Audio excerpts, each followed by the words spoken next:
గుత్తి వంకాయ కూర అన్నంలోకి ఇంకా చపాతీలోకి మనం ఇంట్లో చేసుకునే బిర్యానీలో కూడా చాలా బాగుంటుందండి. Welcome to our channel Sita daily vlogs. ఈరోజు నేను గుత్తి వంకాయ కూర చేస్తున్నా.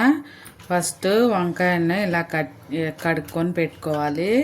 తర్వాత ఒక గిన్నెలో నీళ్ళు తీసుకొని ఒక స్పూన్ ఉప్పు వేసుకొని పెట్టుకొని వంకాయల్ని ఇలా అటు ఇటు 4 ఇలా వచ్చేలాగా కట్ చేసుకొని కట్ చేసుకొని ఈ నీళ్ళల్లో వేసుకోవాలి. చాలా సింపుల్గా ఈజీగా అయిపోతుంది ఈ కూర. నేను ఇలాగే చేస్తాను. నేను ఎలా చేస్తానో అలా చూపిస్తున్నా. అన్ని వంకాయల్ని ఇలా కట్ చేసుకొని ఉప్పు నీళ్ళలో వేసుకుందాం.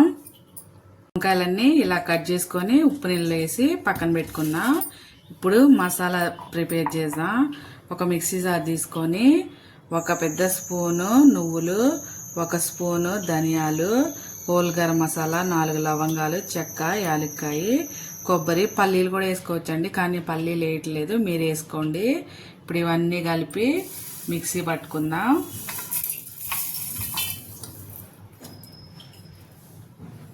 దీన్ని ఇలా మిక్సీ పట్టుకున్న తర్వాత దీనిలో ఒక ఉల్లిపాయ, ఒక టమాటా వేసి ఒక ఉల్లిపాయ ఒక టమాటా వేసుకోండి. అలాగే కొంచెం అల్లం వెల్లుల్లి పేస్టు, ఒక హాఫ్ స్పూన్ ఉప్పు, ఒక హాఫ్ స్పూన్ కారం వేసి మెత్తగా మిక్సీ పట్టుకుందాం. ఇలా మెత్తగా పేస్ట్ లాగా చేసుకొని పక్కన పెట్టుకుందాం. ఇప్పుడు స్టవ్ వెలిగించుకొని కడాయి పెట్టుకుందాం. స్టవ్ వెలిగించి కడాయి పెట్టి దీనిలో ఒక 4 స్పూన్ల నూనె వేసుకుందాం వంకాయలు ఫ్రై చేసుకోవడానికి.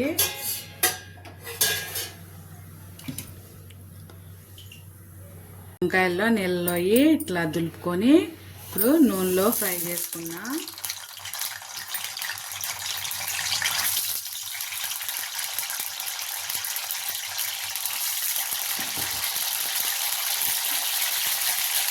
మూత పెట్టుకుండా నూనె ఎగిరిపోకుండా కొంచెం నీళ్ళు ఉంటాయి కదా, సాఫ్ట్ అయ్యేలాగా వంకాయల్ని ఫ్రై చేసుకుందాం. తీసి చూద్దాం. ఆ వంకాయలో సాఫ్ట్ అయ్యేలాగా నూనెలో ఫ్రై చేసుకోవాలి. మూత పెడితే తొందరగా మగ్గిపోతుంది వంకాయ. ఇలా వంకాయలు మగ్గించుకుందాం. ఇలా ఫ్రై చేసుకోవాలి. ఇలా ఫ్రై చేసుకొని వీటిని ఒక ప్లేట్లో తీసుకుందాం.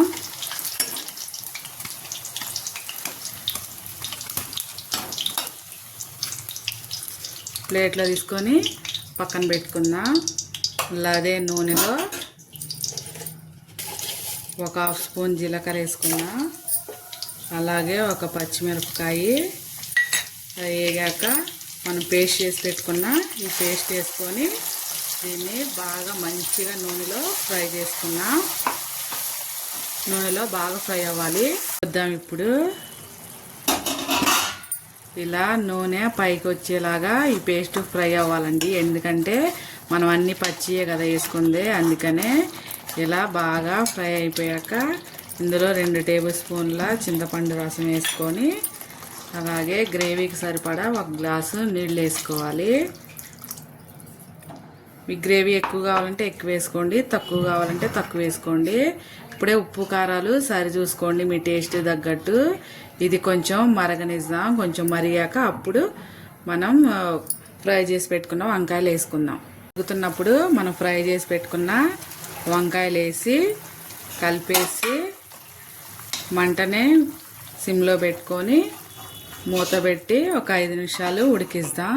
నిమిషాల తర్వాత మూత తీసి చూద్దాం. ఇలా అయింది. మీకు లూజ్గా కావాలంటే ఇప్పుడే బంద్ చేసుకోండి. ఇంకొంచెం దగ్గరకు కావాలంటే ఇంకొంచెం సేపు ఉంచుకోండి. నాది అయిపోయింది. ఇక స్టవ్ ఆపేసి ఒక గిన్నెలోకి తీసుకుందాం. వేసుకుందాం. ఎంతో టేస్టీ సింపుల్గా చేసుకునే గుత్తి వంకాయ కూర రెడీ అయిపోయింది. ఇవాళకి వీడియో ఇంతేనండి. నా వీడియో కనుక నచ్చితే నా ఛానల్కి ఒక లైక్ కొట్టండి. నా ఛానల్ని సబ్స్క్రైబ్ చేసుకోండి ఫ్రెండ్స్. Simple and easy. గుత్తి వంకాయ కూర రెడీ. చూసారా, చాలా బాగుంది. ఇప్పుడు ఇందులో కొంచెం కరివేపాకు వేస్తున్నా, మీరు కొత్తిమీర వేసుకోండి, బాగుంటుంది. ఉంటానండి, బాయ్.